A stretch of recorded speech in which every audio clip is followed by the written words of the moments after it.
Oi, turma, boa noite. Tudo bem com vocês? Eu tô morrendo de saudade de vocês. Ó, aqui, ó, o S2 aqui.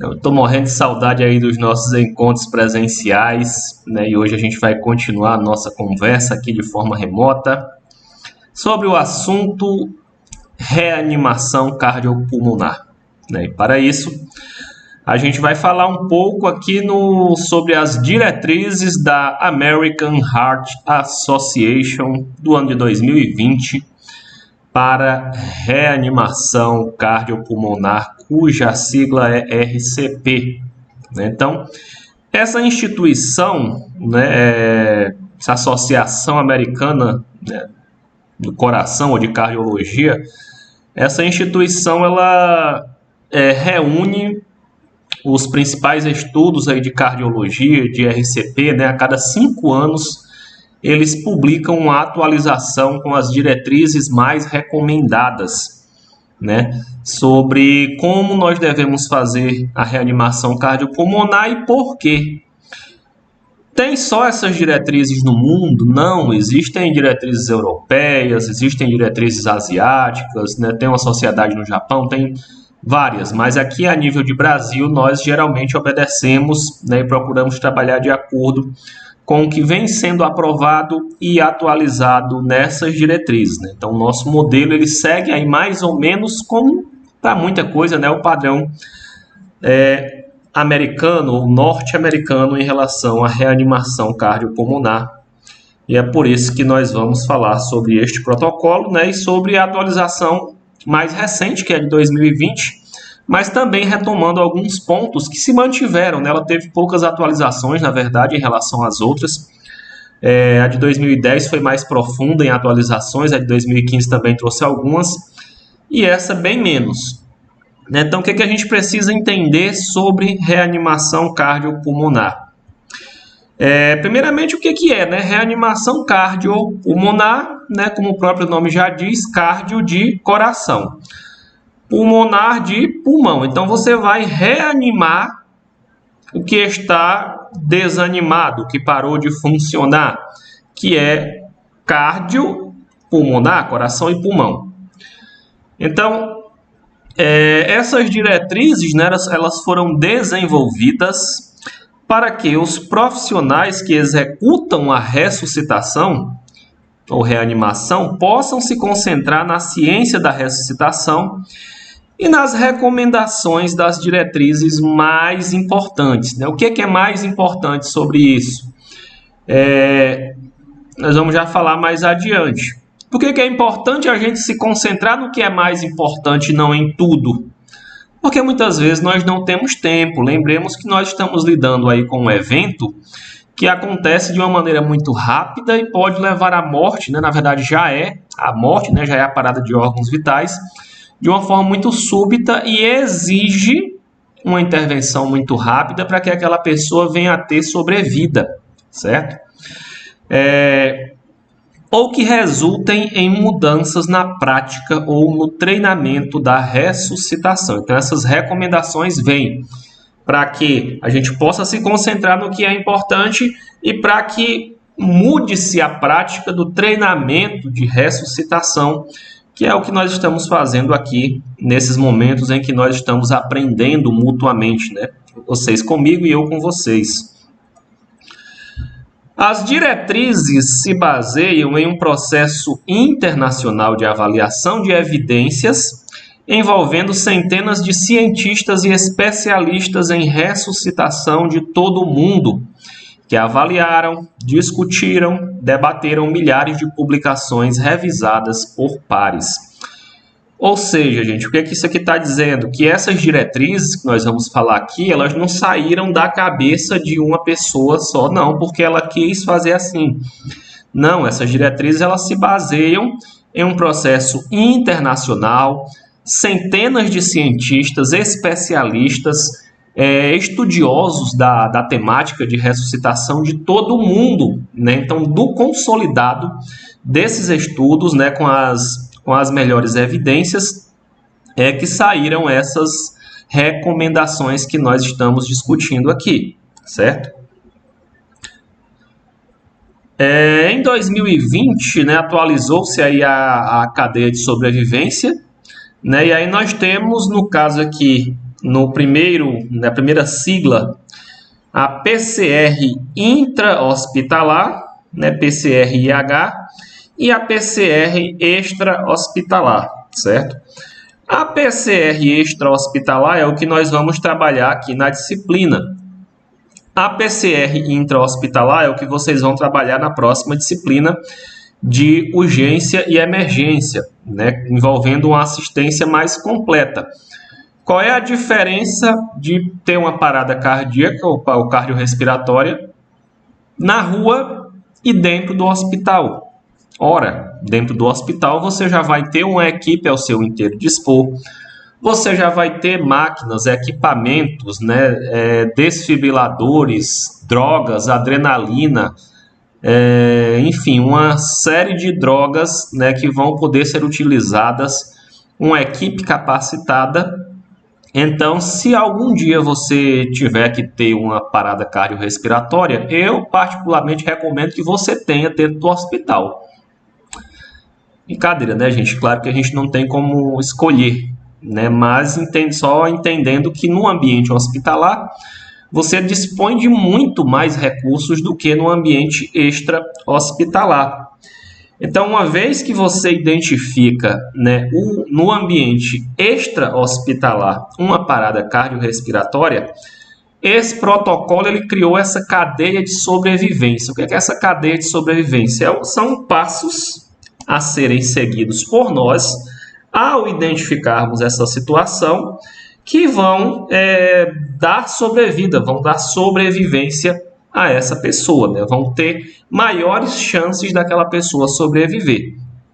Então, uma vez que você identifica uma parada cardiorrespiratória, né, a primeira coisa que a gente viu lá no nosso momento de introdução foi que nós precisamos primeiro cuidar da nossa segurança, porque senão você pode se tornar a próxima vítima.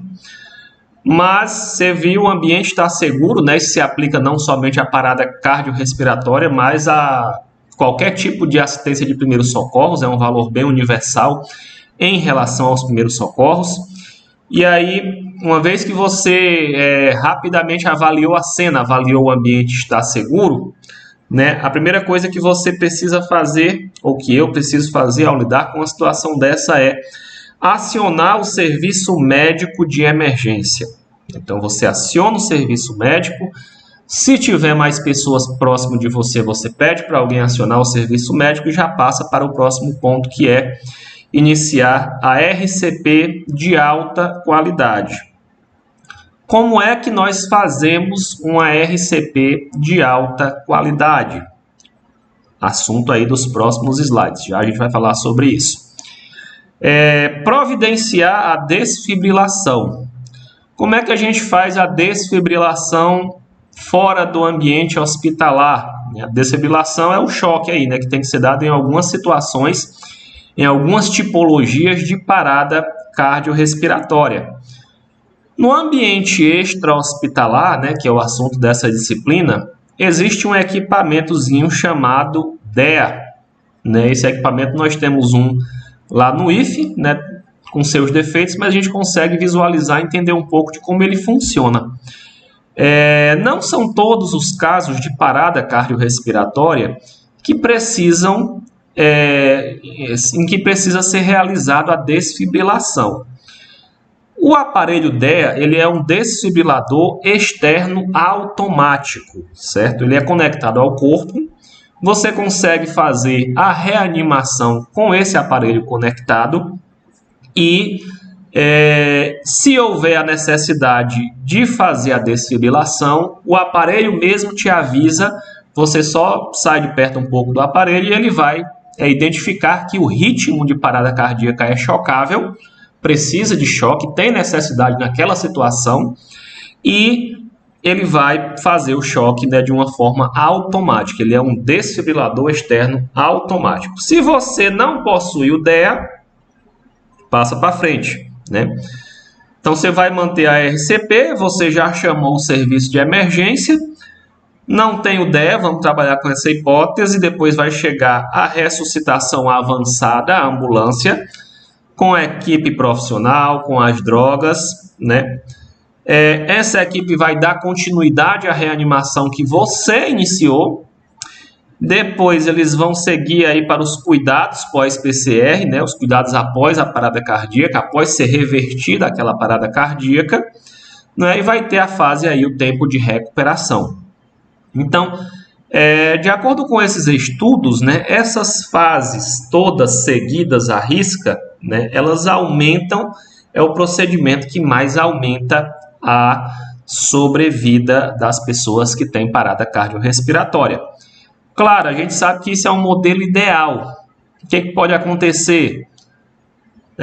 A pessoa não chamar o serviço de emergência, a pessoa não ter como chamar o serviço de emergência, a pessoa não saber fazer uma reanimação cardiopulmonar ou não executá-la com qualidade, não ter um desfibrilador, né? E se for um tipo de parada cardíaca que precisa da desfibrilação, enquanto a pessoa não receber aquele choque, enquanto ela não receber a desfibrilação, o ritmo cardíaco não vai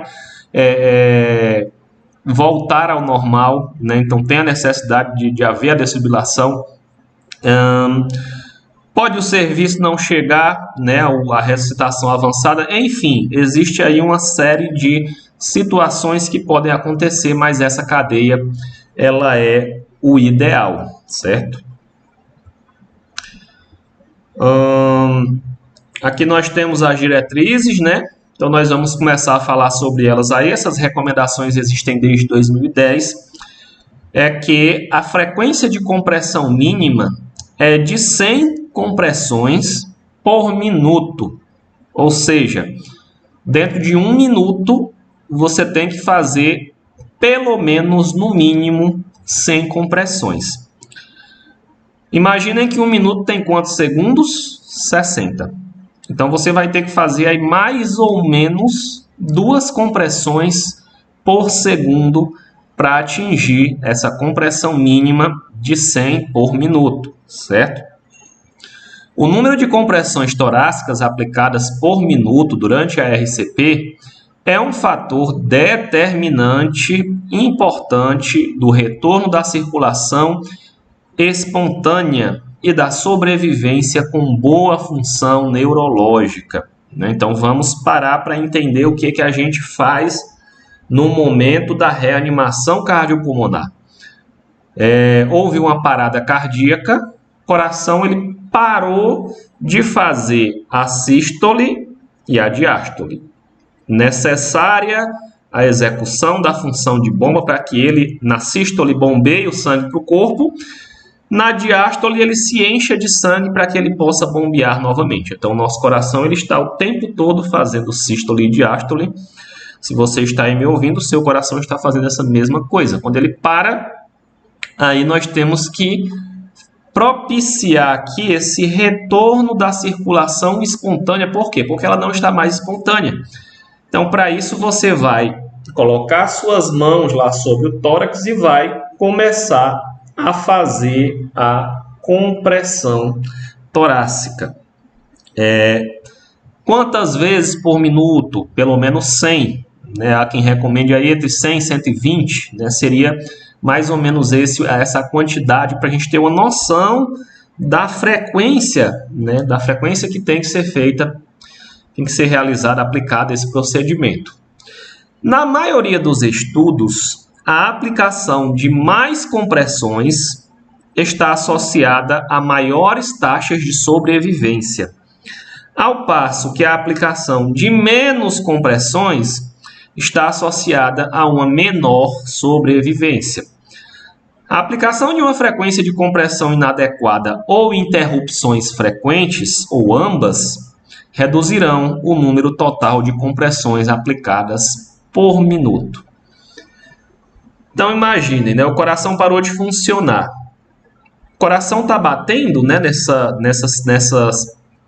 esse batimento espontâneo que ele tem, automatizado, né? Uma das características do nosso coração é que ele tem essa automatização, ele contrai por si só, né, nessa função de bomba, ele manda o sangue para todo o corpo, certo?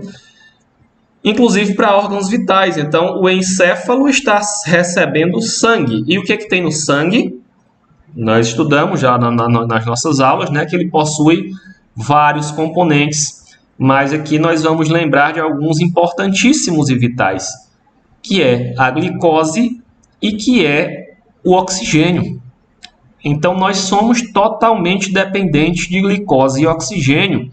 E se os nossos órgãos não recebem sangue, né, os nossos tecidos não vão ser bem oxigenados e não vão ter energia para continuarem funcionando por meio da glicose.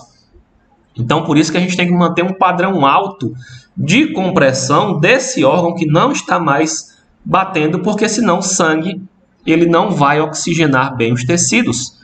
E sem oxigênio, esses tecidos começam a morrer, as suas células começam a entrar em processo de morte celular, né? E daí é que ele fala aqui, ó, que pode haver sobrevivência, né, mas tem que ser com uma boa função neurológica, né? Muitas pessoas têm uma sobrevivência, mas tiveram uma lesão neurológica. Por quê?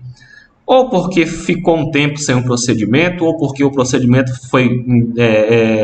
houve algum problema, houve alguma situação que não oxigenou bem esse tecido e as células entraram em um processo de morte celular e aquela região literalmente morreu, né? Isso pode acontecer em diversas partes do corpo, mas o nosso encéfalo ele tem uma maior necessidade desses nutrientes.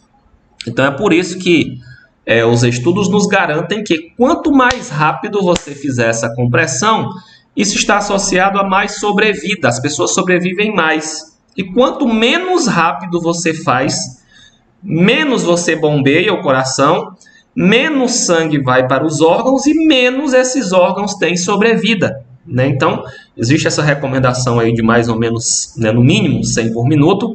Né? O ideal é que você faça aí mais ou menos 2 compressões por minuto, né? Tinha colegas, né, que falavam, usava a técnica de 1000, né, de você contar 1001, 1002, 1003, 1004, 1005, né, como se esse 1000 ele fosse o tempo de você falar mentalmente. Esse 1000, né, é o tempo necessário para o intervalo aí entre as compressões, né? Então você vai lá 1001, 1002, 1003, 1004, 1005, 1006 e vai, né? Enfim, existem várias, né? Só uma técnica mental para você manter mais ou menos esse padrão de frequência cardíaca, né? Lembrando aí que a frequência cardíaca normal do nosso corpo ela vai exatamente de 60 a 100 batimentos por minuto. Então, o que a gente está fazendo, aplicando essa compressão, nada mais é do que mantendo o padrão de circulação normal do nosso corpo, né? Apesar de ser uma situação totalmente anormal, mas a gente está buscando manter um padrão fisiológico próximo daquilo que é a realidade do nosso organismo. Beleza? A profundidade da compressão mínima de 5 centímetros em adultos, né? Aqui já está falando lá no slide passado, falamos sobre a frequência. Aqui nós estamos falando sobre a profundidade de compressão mínima de 5 centímetros em adultos, no mínimo, e 1/3 do diâmetro antero-posterior do tórax em bebês e crianças. Então, se o tórax tem esse diâmetro, né, também um trabalho mental aí de prática, né, você vai pegar aí mais ou menos 1/3 do tórax na compressão. O que é importante a gente entender, gente, disso daqui? Que você precisa realmente comprimir o tórax, né? É uma compressão. Esse tórax ele precisa obrigatoriamente ter um rebaixamento, não pode ser uma compressão que você fique ali, você não produza nenhum rebaixamento do nível do tórax. Por quê? Porque se você não fizer essa compressão de modo que essa profundidade se reduza em 5 centímetros, você não vai conseguir comprimir a bomba que está ali logo abaixo para que ela envie o sangue para o corpo. Então, tem muitas pessoas que tentam ajudar no momento de reanimação cardiopulmonar, mas elas fazem uma compressão muito superficial, ou por medo, ou por achar que vai fraturar as costelas, né? Às vezes acontece mesmo essas fraturas durante a reanimação cardiopulmonar, mas lembrando que nós estamos diante do benefício da vida, do retorno à vida, né? Então o benefício ele é bem maior do que o risco de haver uma fratura de costelas, por exemplo. Então a nossa caixa torácica ela tem uma certa capacidade elástica em virtude, né, em decorrência aí daquelas cartilagens que conectam o externo à caixa torácica, às costelas, né, na região posterior também. Então você consegue fazer essa compressão de modo que o coração seja contraído, né? Então tem que ter esse rebaixamento, não pode ser essa profundidade, certo? Tenham sempre isso em mente ao executar essa manobra. As compressões criam fluxo sanguíneo, principalmente por aumentarem a pressão intratorácica dentro do tórax e comprimirem diretamente o coração. Então você comprime o externo e o externo comprime o coração, e o coração é uma sístole forçada ali que força o coração a bombear o sangue enquanto você está fazendo esse procedimento. As compressões geram fornecimento de fluxo sanguíneo, oxigênio e energia críticos para o coração e para o cérebro, né? Então, o próprio coração, quando ele sai, né, lá pela artéria aorta, o sangue oxigenado, as carótidas já pegam esse fluxo de sangue para o próprio órgão e depois ele é enviado, né, por meio das artérias carótidas, por meio dos fluxos descendentes da aorta, enfim. Aliás, da parte descendente da aorta, né, que é só uma, depois é que ela vai se ramificando, e todos esses órgãos são abastecidos por meio, no caso da parada, da tua compressão, da compressão que você está fazendo, né? Levando o quê? Sangue, oxigênio e energia para estes órgãos que deixaram de receber, certo? Então, importante, primeiro parâmetro, frequência. Segundo parâmetro, profundidade, certo?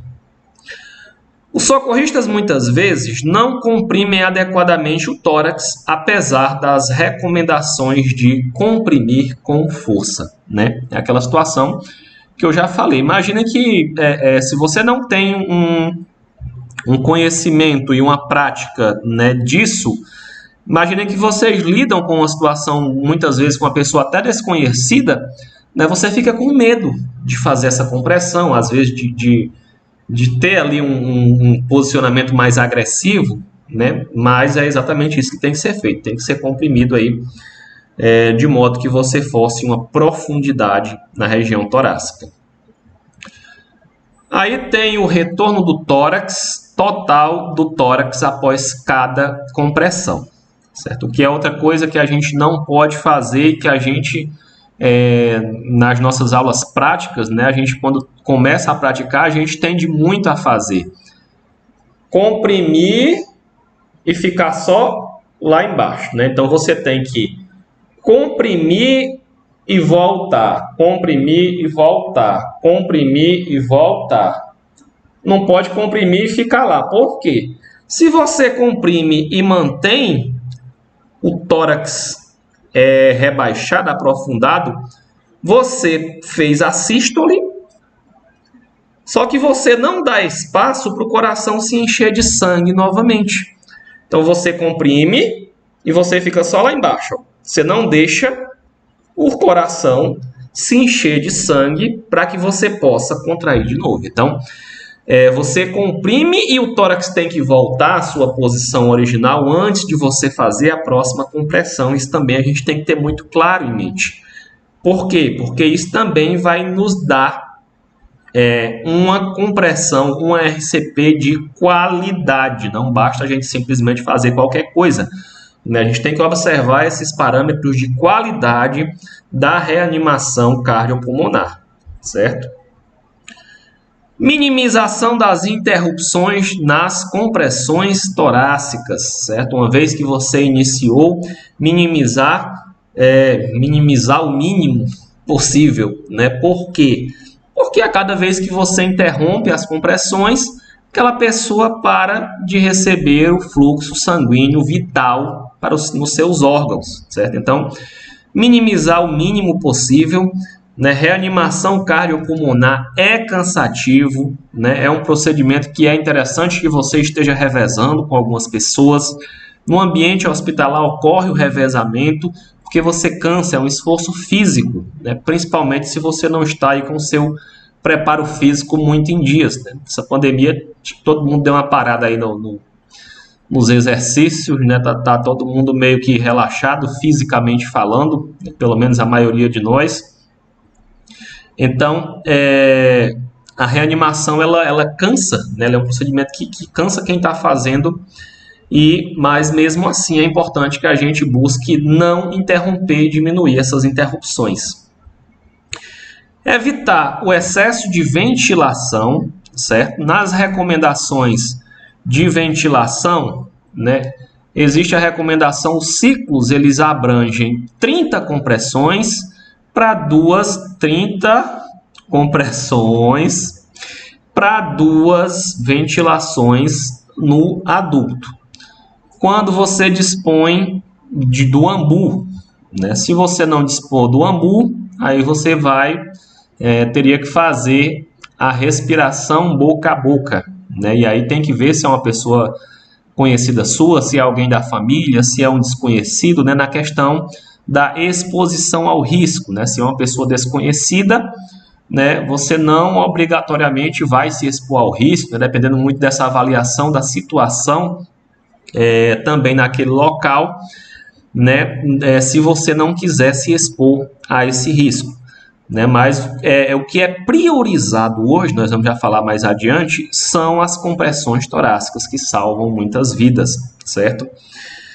Então, é isso que vai manter o funcionamento normal do corpo. As diretrizes também, né, lá de 2010, né, ela fez essa alteração. Então, desde 2010, né, antes a gente tinha, na nossa aula passada, nós falamos aí do ABC do trauma. Então, vocês lembram aí o que é o A? O que é o A do ABC do trauma? A de via aérea. O que é o B do ABC do trauma? B de breathing, lá do inglês, é respiração. O que é o C da reanimação cardiopulmonar? Compressões torácicas. Então, o procedimento, né, de avaliação da vítima, né, antes de 2010, ele envolvia a gente observar a via aérea, ver se a pessoa estava respirando, depois checar a circulação, para se identificasse aí uma parada cardiorrespiratória, a gente intervisse. Então, o que é essa recomendação de 2010 e desde lá alterou? Mudou de ABC para CAB. Então, agora, primeira coisa que a gente faz ao identificar uma vítima de mal súbito com suspeita de parada cardiorrespiratória é checar a circulação. É primeiro o C. Então, primeiro é o C, depois o A, aí, o A bonito, depois o B. Sem fazer o B, não. Enfim, então CAB, certo? Como é que você checa a circulação? Aferindo o pulso. Então, alguém lhe chamou lá, chega que fulana desmaiou. Vamos supor que alguém te chamou lá porque... Vocês chamaram Francisco. Francisco, cuida que Bernadette desmaiou. Venha socorrer aqui ela. Ele vai chegar lá, já vai conversando com ela, vendo a questão da responsividade, mas ele já vai pegando ali, ou no braço, ou no pescoço, né, ou carótida, ou pulso radial, ou já vai logo procurando um pulso. Por quê? Porque é a primeira coisa que esse protocolo nos manda fazer, né? E ele nos dá um tempo aí de 10 segundos para a gente checar essa informação. Se a gente não identifica o pulso, né, aí já se entra aí com a reanimação cardiopulmonar, certo? Então, a única exceção, né, aqui desse procedimento é em relação aos recém-nascidos, né? Nos recém-nascidos mantém-se aí o padrão ABC, né, por conta de que nos bebezinhos, né, a maioria das paradas cardiorrespiratórias elas iniciam no aspecto respiratório, certo? Mas, de um modo geral, CAB, sempre checa o pulso. Não identificou o pulso, inicia a RCP na sequência. Tem pulso, continua. Viu o C, ok o C, vai para o A, respira. Ok o A, tem via aérea pérvia, vai para o B, respira, respira. Vai para o D, neurológico, tá tudo bem, tem consciência, e vai seguindo aquele padrão de avaliação, né, da vítima que precisa aí de primeiros socorros. Então, a vasta maioria das PCRs ocorre em adultos, né, por isso que essa sequência foi alterada, porque a maioria delas ocorre em adultos. As taxas mais altas de sobrevivência à PCR envolvem pacientes de todas as faixas etárias cuja parada foi presenciada por outras pessoas. Ou seja, eu dei uma dica lá atrás, né? Se você for ter uma parada, tenha no hospital. Segunda dica, se não for parar no hospital, tenha uma parada perto de outras pessoas. Por quê? Porque os estudos nos dizem que as taxas de sobrevivência foram mais altas nas pessoas que tiveram parada que foi presenciada por outras pessoas, que alguém viu, né? Tem casos da minha família, por exemplo, de pessoas que, né, de meus avós, bisavós, que pessoas tomaram lá um caldo de feijão à noite, deitaram e não acordaram no dia seguinte, né? Não tiveram algum evento cardiovascular durante a madrugada, ninguém viu, né? E aí a possibilidade de sobrevida nesses casos é muito menor, certo?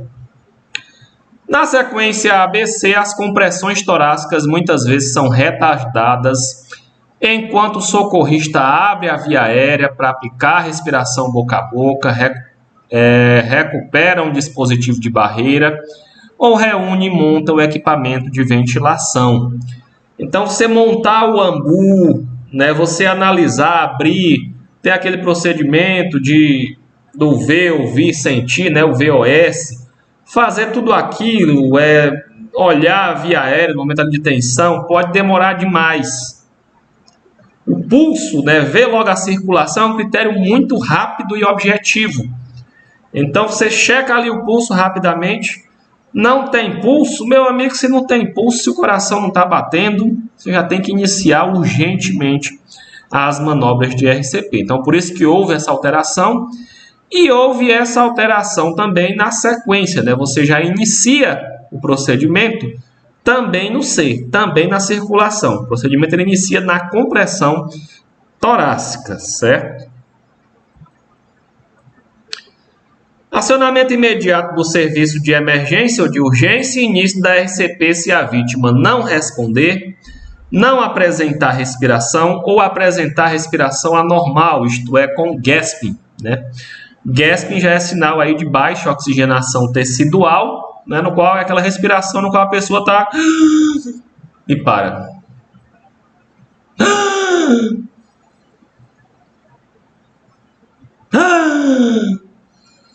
Ela é uma respiração que precede uma parada respiratória, dessa característica da respiração em gasp, né? Então já tem indicação também de iniciar a reanimação cardiopulmonar se você observar esse tipo de respiração, né? Esse padrão respiratório que ele já precede aí uma parada respiratória. O procedimento ver, ouvir, sentir se a respiração foi removido do algoritmo, certo? Não é que esse procedimento deixou de ser importante e deixou de ser utilizado, é que ele foi removido do algoritmo dos passos para analisar uma parada cardiorrespiratória. Então, o padrão ouro para analisar se uma pessoa teve ou não uma parada cardiorrespiratória hoje, segundo essas recomendações, é a circulação, é o pulso. Então, e rápido, e com a intervenção rápida na compressão, né? Então, esse procedimento ele foi removido dessa verificação de parada cardíaca. Por quê? Porque aquela história que a gente comentou que se perdia muito tempo, às vezes, organizando tanto a avaliação da questão da respiração, como a montagem dos equipamentos para se iniciar a respiração. Enquanto isso, o coração, a bomba, paradinha, sem movimentar, sem sístole, sem diástole, os órgãos sem receber oxigênio, né? Então isso é muito perigoso, né? Mas a técnica continua sendo utilizada, inclusive em outros protocolos que não americano, ela continua presente no protocolo, né? Essa técnica do ver, ouvir e sentir para avaliar a respiração. Socorrista atuando sozinho deve iniciar a RCP com 30 compressões em vez de 2 ventilações, né? Você vai iniciar o procedimento no C, na circulação, compressão, para reduzir a demora na aplicação da primeira compressão, né? Quanto mais interrupções, menos sobrevida. Quanto mais tempo passa, menos sangue os órgãos recebem, mais rápido eles entram em morte celular. Lembrem-se sempre desse princípio para a gente entender o que está acontecendo e por que a gente precisa aplicar essas manobras. Caso a pessoa presente não tenha treinamento em RCP, ela deverá aplicar a RCP somente com as mãos, somente as compressões torácicas na vítima adulta com colapso repentino, com ênfase em comprimir forte e rápido no centro do tórax, ou seguir as instruções do atendente ou do operador do serviço médico de emergência, né? Nós falamos ontem que muitas vezes o regulador do SAMU ele passa orientações para quem está do outro lado da linha executar junto àquela pessoa, né? Então, a pessoa pode estar recebendo essas instruções. Se alguém que não entende nada de reanimação cardiopulmonar, qual é a recomendação que deve ser dada? Comprime no peito, no tórax, forte e rápido. Forte e rápido, forte e rápido.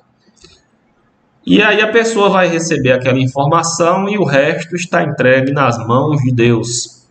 Ela vai, de acordo com o que ela entender, com a força que ela tiver, com a calma e a sabedoria que ela tiver naquele momento, ela vai conseguir executar ou não, né? Se ela não estiver orientada sobre a importância e se ela não conhecer nada em relação ao procedimento, né? Mas a recomendação é essa, né? Que se oriente a comprimir forte e rápido.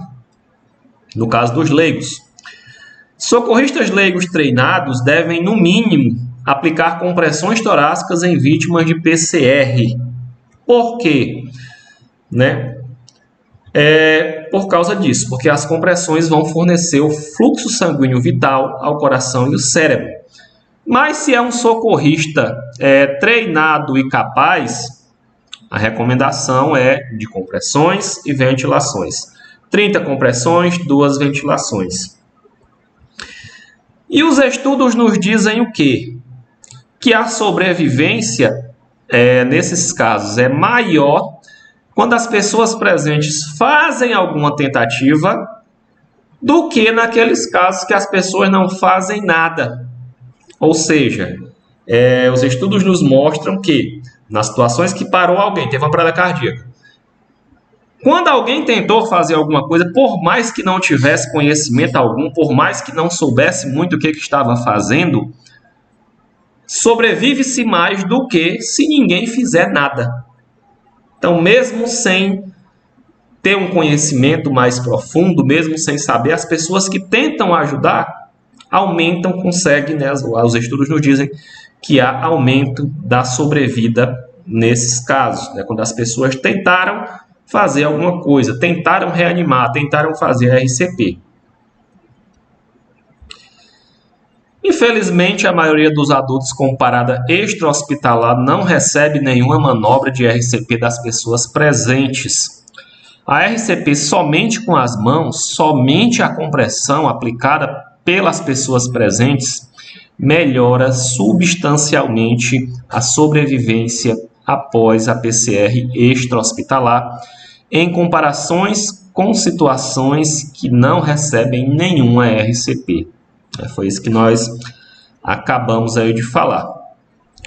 Outros estudos de adultos com PCR tratados por socorristas leigos mostram taxas de sobrevivência similar entre as vítimas que recebem RCP somente com as mãos, em comparação às que recebem RCP convencional, né? Ou seja, com as ventilações. Ou seja, as pessoas que fizeram RCP somente com as compressões teve uma taxa aí de sobrevivência semelhante a quem recebeu o RCP com as mãos e com a ventilação também por meio do ambu ou da respiração boca a boca.